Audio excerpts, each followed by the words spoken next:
campagne, c'est un référendum qui sera organisé de toute façon et que la campagne sera inquiétante et pas équitable.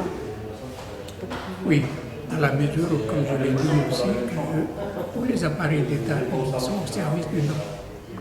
Quand on regarde, quand je parle d'appareils d'État, je parle de télé, je parle de certaines radios, je parle aussi du message de l'État sur le document d'ouvrier des eaux. Tout ça pour le nom. Et nous, on n'a pas en face les moyens de communication, chez nous, c'est inexistant. Donc, si la population non indépendantiste utilise ses propres moyens, il n'y a pas de souci, nous, on peut faire face. Mais si on utilise les moyens de l'État, là, il y a inéquitable, c'est inéquitable.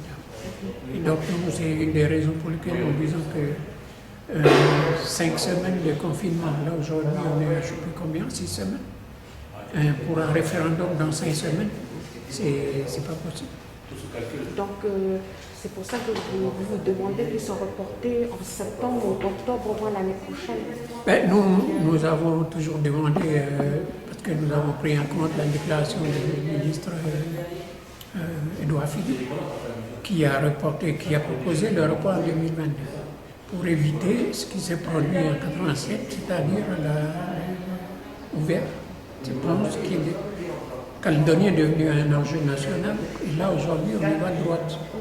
Et donc nous avons préféré rapporter après les élections nationales, de façon à ce que la discussion soit plus sereine et qu'il aille véritablement sur des accords, parce qu'il y aura un résultat de référendum.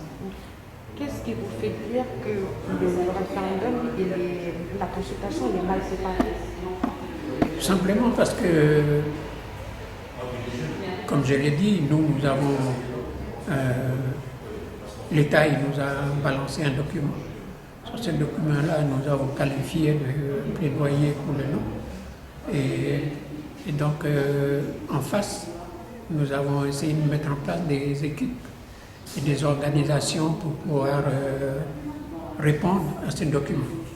Donc, aujourd'hui, nous dit que l'occasion nous le permet, nous ferons du terrain pour rencontrer les gens, leur expliquer au tac sur le document du oui et du non, parce qu'ils vont nous interroger sur le document. Mais en même temps, les réponses sur le tac nous les ramenons sur le projet de loi, le FLEGAS, pour dire que voilà la réponse dans notre projet. Et c'est comme ça qu'on va éduquer la population. Vous allez aller voir aussi les gens sur le terrain pour leur dire de ne pas participer, de suivre votre mot d'ordre? Nous, je parle pour nous à l'UC, on a une organisation qui est aujourd'hui sur le terrain.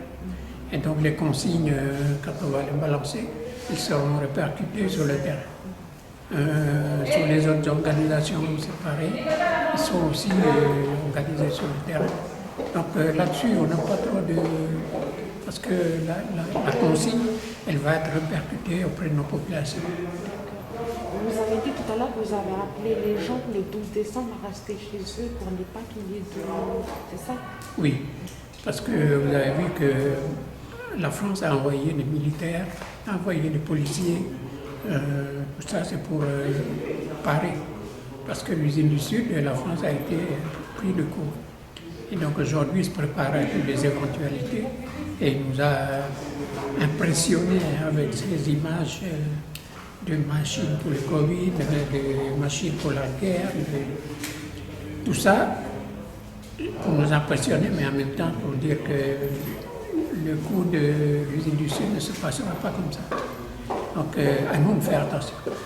Alors c'est pour ça que moi je dis aux gens, je l'ai déjà un peu véhiculé sur le terrain, je dis c'est pas la peine d'aller chercher, faire de la provoque dans le bureau de vote, puisque nous n'y participons pas. Restons chez nous.